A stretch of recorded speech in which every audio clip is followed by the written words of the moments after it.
শিখতে চাই এবং নাসিরুল্লাহ সাইকোথেরাপি ইউনিটের পক্ষ থেকে সবাইকে শুভেচ্ছা জানাচ্ছি। আমি সাবিহা জাহান। দুটি প্রশ্ন দিয়ে শুরু করতে চাই। আচ্ছা বলুন তো, একজন শিশুর 2 থেকে 2 বছরের মধ্যে সবগুলো টিকা দিয়ে দিতে হয় কেন? 2 নম্বর প্রশ্ন, একটি বাড়ি তৈরির সময় আপনি যদি ফাউন্ডেশনে কোনো ঘাটতি রেখে দেন তাহলে কি হতে পারে বলুন তো? আমি নিশ্চিতভাবেই জানি প্রশ্ন দুটোর উত্তর আপনারা জানেন। একজন ব্যক্তির সামগ্রিকভাবে সুস্থ থাকতে হলে জীবনের প্রথম দিকে এই টিকাগুলো নিয়ে ফেলাটা খুব জরুরি। আজকে আমরা যে বিষয়টা নিয়ে কথা বলবো সেটিকে ইংরেজিতে বলে আর্লি ইয়ার্স ফাউন্ডেশন, এবং বাংলা যদি করি মানুষের জীবনের ভিত্তি স্থাপন। অর্থাৎ আমরা মানুষের জীবনের ভিত্তি স্থাপনের সময়টিকে কিভাবে ভিত্তি স্থাপন করলে বা জোর দিলে, কোন জায়গাগুলো জোর দিলে একজন মানুষ পূর্ণভাবে সামগ্রিকভাবে শারীরিক মানসিক সামগ্রিকভাবে সুস্থ থাকবে সেটা নিশ্চিত করতে পারি এই সময়ে।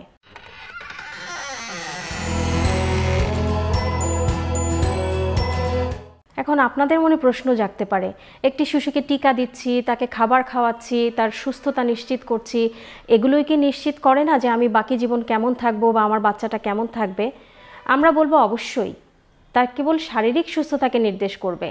আমরা চাই মনোবিজ্ঞানী হিসেবে আপনি আপনার বাচ্চার শারীরিক সুস্থতার পাশাপাশি মানসিক সুস্থতাকেও নিশ্চিত করুন, যার জন্য আমরা এগুলোকে বলি নবজাতক অথবা বাল্যকালে বা শিশুকালের মানসিক স্বাস্থ্য, যেটা আমাদের দেশে একেবারেই নতুন অথবা তুলনামূলকভাবে কম পরিচিত একটু বিষয়। যে সময়ের কথা আমি বলতে চাচ্ছি সেটাকে আমরা বলি 0 থেকে 5 বছর। এখানে 0 বছরটাকে বলা হয় একজন মায়ের বা একজন মেয়ের গর্ভকালীন সময়। সাধারণত ধরে নেওয়া হয়, এটা গবেষণা থেকেও প্রাপ্ত, যে শিশুর জন্মের প্রথম 3 বছরে তার শারীরিক, মানসিক, আবেগীয়, চিন্তা, ভাষাগত সব ধরনের বিকাশ শুরু হয়ে যায়।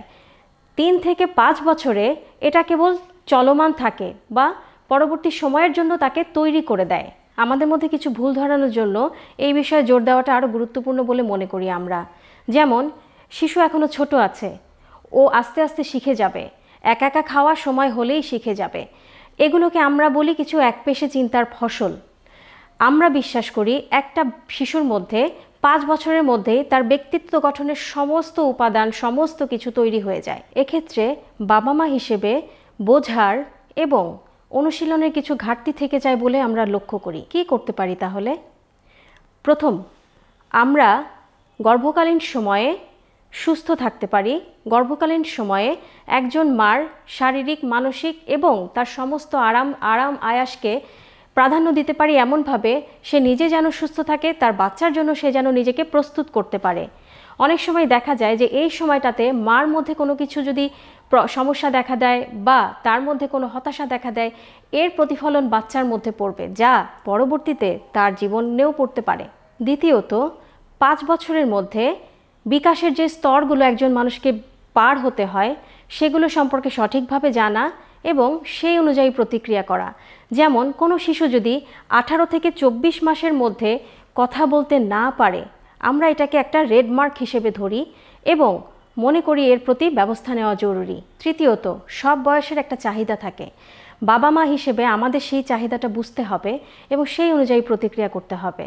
যেমন 1 বছরের একটা বাচ্চা, সে কোনো কথা বলতে পারে না, কিন্তু তার চাহিদা সে উঠে দাঁড়াতে চায়, সে আরও পৃথিবীকে দেখতে চায়।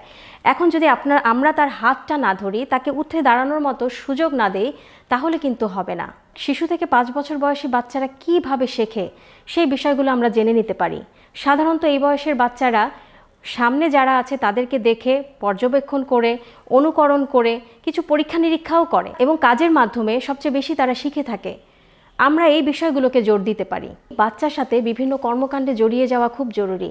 তার সাথে একসাথে খেলা করা, বই পড়া, বিভিন্নভাবে তার সাথে জড়িয়ে পড়ুন। আমরা এটাকে এঙ্গেজমেন্ট বলি, যা থেকে ও আসলে শিক্ষা নেবে।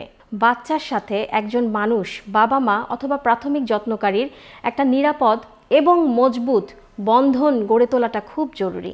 আচরণগত কিছু ক্ষেত্রে পরিবর্তন আসলে আমরা বলি এই ব্যাপারে আপনি বিশেষ ব্যবস্থা নিতে হবে। কিছু বিষয় আছে যেগুলো একজন শিশুর বিকাশ এবং স্বাস্থ্যগত জায়গায় প্রভাব ফেলতে পারে বেশ ভালোভাবে। যেমন কোনো বাচ্চা যৌন নির্যাতন বা কোনো নির্যাতনের শিকার হলে, কোনো ট্রমার আক্রান্ত হলে, তার চোখের সামনে ট্রমাটিক কিছু ঘটে গেলে, কোনো অ্যাক্সিডেন্ট বা কোনো দুর্ঘটনা, অথবা কাছের কারো মৃত্যু, সে হয়তো তার নানির সাথে খুব মেলামেশা করত, তার মৃত্যু তাকে অনেক বড়ভাবে আঘাত দিতে পারে। এই বিষয়গুলো যদি আমরা জোর দিয়ে মাথায় রাখতে পারি, একটি বাচ্চা এই বয়সের বিকাশে অনেক দূর এগিয়ে যাবে এবং এই 5 বছরে সে যা শিখবে সেটা তার পরবর্তী জীবনে প্রতিফলন ঘটাতে থাকবে খুবই ইতিবাচকভাবে, এবং মজবুত একটি ব্যক্তিত্বের গঠন তার মধ্যে গড়ে উঠবে বলে আমরা আশা করি।